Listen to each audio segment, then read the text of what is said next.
அஸ்ஸலாமு welcome to பினோஸ் kitchen.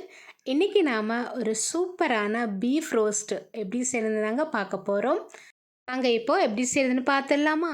First இந்த மாதிரி ஒரு அகலமான பாத்திரம் எடுத்துக்கோங்க. இப்போ நம்ம இதில் பீஃபில் மசாலா போட்டு நல்லா மிக்ஸ் பண்ணி வைக்க போகிறோம். அதுக்காக 1 கிலோ பீஃப் எடுத்திருக்கேன். பீஃப் நல்லா கழுவி வடிகட்டி எடுத்து வச்சுக்கோங்க. இப்போ இதில் 1 டீஸ்பூன் அளவுக்கு உப்பு சேர்த்துக்கலாம். கூடவே பார்த்திங்கன்னா 1/4 டீஸ்பூன் அளவுக்கு மஞ்சள்தூள், 1 டீஸ்பூன் அளவுக்கு மிளகாய்த்தூள், 1/4 டீஸ்பூன் அளவுக்கு கரம் மசாலா, 1 டீஸ்பூன் அளவுக்கு இஞ்சி பூண்டு பேஸ்ட்டு, கூடவே ஒரு பழமான தக்காளி, ஒரு சின்ன சைஸ் தக்காளியை பொடியாக கட் பண்ணி சேர்த்துக்கங்க. கொஞ்சமாக கருவேப்பிலையும் சேர்த்துக்கோங்க. இப்போ இது எல்லாத்தையும் சேர்த்து நல்லா மிக்ஸ் பண்ணி விட்டுடலாங்க. இந்த மசாலா எல்லாமே இந்த பீஃபில் நல்லா மிக்ஸ் ஆகி வர வரையும் நல்லா மிக்ஸ் பண்ணி விடுங்க. இப்போ நம்ம மிக்ஸ் பண்ணி வச்சுருக்கிற இந்த பீஃபை உடனே நம்ம சமைச்சிக்கலாம். இது மேரினேட் பண்ணி எடுத்து வைக்கணும்னு அவசியம் இல்லைங்க. அதுக்காக பார்த்திங்கன்னா இங்கே நான் ஒரு குக்கர் எடுத்திருக்கேன். இப்போ இந்த குக்கரில் நம்ம மிக்ஸ் பண்ணி வச்சுருக்கிற இந்த பீஃப் அப்படியே போட்டுருங்க. இப்போ இதில் தண்ணி எதுவுமே ஊற்றக்கூடாதுங்க. இது வேகும்போது இந்த பீஃப்லேருந்து வர தண்ணியே கரெக்டாக இருக்கும். அதனால் இப்போ நம்ம பீஃப் எல்லாம் போட்டதுக்கப்புறம் குக்கர் மூடி போட்டுட்டு விசில் போட்டதுக்கப்புறம் ஒரு 5 விசில் வர வரை வெயிட் பண்ணலாங்க. 5 விசில் பார்த்திங்கன்னா பீஃப் வேகிறதுக்கு கரெக்டாக இருக்கும். இப்போ பார்த்திங்கன்னா 5 விசில் வந்ததுக்கப்புறம் கம்ப்ளீட்டாக விசில் எல்லாம் போனதுக்கப்புறம் மூடி ஓப்பன் பண்ணி பார்க்கலாம். இப்போ பார்த்திங்கன்னா உங்களுக்கே தெரியும் எந்த அளவுக்கு தண்ணி இருக்குது பாருங்கள். நம்ம கொஞ்சம் கூட தண்ணியை ஊற்றலாங்க. ஆனால் இந்த அளவுக்கு தண்ணி இருக்குது பாருங்கள். இப்போது பார்த்திங்கன்னா பீஃப் வெந்திருக்கான்னு எடுத்து பாருங்கள். எனக்கு பீஃப் கரெக்டாக வெந்து வந்திருக்கு. உங்களுக்கு பீஃப் வேகாட்டி நீங்கள் ஒரு 2 விசில் கூட வச்சு எடுத்துக்கோங்க.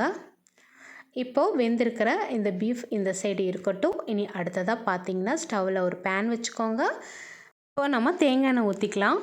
தேங்காய் எண்ணெய் பார்த்திங்கன்னா கொஞ்சம் தாராளமாகவே ஊற்றிக்கோங்க. இப்போ இதில் பார்த்திங்கன்னா அடுத்ததாக 1 டீஸ்பூன் அளவுக்கு சோம்பு சேர்த்துக்கோங்க. இப்போ சோம்பு நல்லா பொரிஞ்சு வந்ததுமே இதில் 3 பெரிய வெங்காயத்தை நல்லா நீல வாக்கில் கட் பண்ணி சேர்த்துக்கோங்க. இப்போ வெங்காயம் சேர்த்து நல்லா ஒரு தடவை மிக்ஸ் பண்ணி விடுங்க. இந்த வெங்காயமெல்லாம் ஒரு கண்ணாடி பத அளவுக்கு வதங்கி வர வரையும் நல்லா மிக்ஸ் பண்ணி விட்டுட்டே இருங்க. இப்போ பார்த்திங்கன்னா இந்த அளவுக்கு நல்லா வதங்கி வந்துருச்சு. இனி அடுத்ததாக இதில் ஒரு 10 பல் சின்ன வெங்காயத்தை தட்டி சேர்த்துக்கோங்க. கூடவே 1 டீஸ்பூன் அளவுக்கு இஞ்சி பூண்டு பேஸ்ட்டு சேர்த்துக்கோங்க. இப்போது இஞ்சி பூண்டோட பச்சை ஸ்மெல் போகிற அளவுக்கு நல்லா வதக்கி விட்டுட்டே இருங்க. இப்போ பார்த்திங்கன்னா நல்லா இந்த அளவுக்கு வதக்கி எடுத்துட்டோம். இனி அடுத்ததாக மசாலா தூள் எல்லாம் சேர்த்துக்கலாம். 2 டீஸ்பூன் அளவுக்கு மல்லித்தூள், 1/4 டீஸ்பூன் அளவுக்கு கரம் மசாலா, 1/4 டீஸ்பூன் அளவுக்கு மஞ்சத்தூள், 1 டீஸ்பூன் அளவுக்கு நார்மல் மிளகாய்த்தூள், 1 டீஸ்பூன் அளவுக்கு காஷ்மீரி மிளகாய்த்தூள், 1 டீஸ்பூன் அளவுக்கு உப்பு, ஒரு 3 பச்சை மிளகாவை கீறி சேர்த்துக்கோங்க. கொஞ்சமாக கருவேப்பிலையும் சேர்த்துட்டு இது எல்லாமே நல்லா ஒன்று சேர மிக்ஸ் பண்ணி விடுங்க. இந்த மசாலா தூளோட பச்சை ஸ்மெல் எல்லாம் போகிற அளவுக்கு நல்லா மிக்ஸ் பண்ணி விடுங்க. நாம் நல்லா வதக்கி விடுறதுல தான் இதோட டேஸ்ட்டு சூப்பராக இருக்குங்க. இந்த அளவுக்கு நல்லா வதக்கி விட்டுட்டே இருங்க. இப்போது மசாலா தூளோட பச்சை ஸ்மெல்லெல்லாம் நல்லா போனதுக்கப்புறமா நம்ம வேக வச்சு எடுத்து வச்சுருக்கிற பீஃப் அப்படியே இதில் போட்டுடலாங்க. இப்போது பீஃப் எல்லாத்தையுமே நம்ம இதில் போட்டுடலாம். பீஃபில் இருக்கிற இந்த தண்ணியே போதுங்க. நம்ம பீஃப் ரோஸ்ட்டு பண்ணுறனால தண்ணி எதுவுமே ஊற்றக்கூடாது. இதில் இருக்கிற தண்ணியே போதும். இப்போ பார்த்திங்கன்னா நல்லா மிக்ஸ் பண்ணி விடுங்க. இப்போ இந்த கிரேவி மாதிரி இருக்குது. இப்போது இதில் இருக்கிற தண்ணியெல்லாம் கம்ப்ளீட்டாக வற்றி வர அளவுக்கு நல்லா மிக்ஸ் பண்ணி விடுங்க. இது நல்லா கொதித்து இதில் இருக்கிற தண்ணியெல்லாம் கம்ப்ளீட்டாக வற்றி ஒரு ட்ரையாக வரணுங்க. அந்த அளவுக்கு நம்ம மிக்ஸ் பண்ணி விட்டுட்டே இருக்கலாம். உங்களுக்கு வீடியோ பார்க்கும்போது இந்த வீடியோ பிடிச்சிருந்தால் மட்டும் எனக்கு ஒரு லைக் போடுங்க. இப்போ பார்த்திங்கன்னா இதில் இருக்கிற தண்ணியெல்லாம் இன்னும் கொஞ்சம் இருக்குது. நிறைய தண்ணி இருந்ததெல்லாம் வற்றிடுச்சு. இப்போ நல்லா எண்ணெய் பிரிஞ்சு வருது பாருங்கள். இன்னும் நம்ம வெயிட் பண்ணுங்க. இதில் இருக்கிற தண்ணியும் போய் நல்லா ட்ரை ஆகிற அளவுக்கு வெயிட் பண்ணணும். இந்த பீஃபில் இருக்கிற தண்ணி எல்லாமே நல்லா வற்றி நல்லா ட்ரை ஆகிற அளவுக்கு நல்லா மிக்ஸ் பண்ணி விடுங்க. இப்போ பார்த்திங்கன்னா உங்களுக்கே தெரியும் கொஞ்சம் கூட தண்ணி இல்லை, நல்லா ட்ரை ஆயிடுச்சு. இனி கடைசியாக இதில் பொடியாக கட் பண்ண மல்லியெல்லாம் தூவி இறக்கிடுங்க.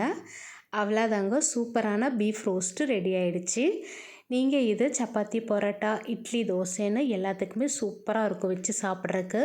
அதே மாதிரி பார்த்தீங்கன்னா சாதத்து கூட கூட நீங்கள் வச்சு சாப்பிட்லாம். சாதத்து கூட வச்சு சாப்பிடும்போது ரசம், பருப்பு கடையல், பருப்பு ரசம்னு ரொம்ப மைல்டான ஒரு குழம்பு வச்சுட்டு அது கூட இது வச்சு சாப்பிட்டு பாருங்கள். அட்டகாசமான டேஸ்ட்டில் இருக்கும். வீடியோ பிடிச்சிருக்கும்னு நினைக்கிறேன். பிடிச்சிருந்தா லைக் பண்ணி, கமெண்ட் பண்ணி, ஷேர் பண்ணுங்கள்.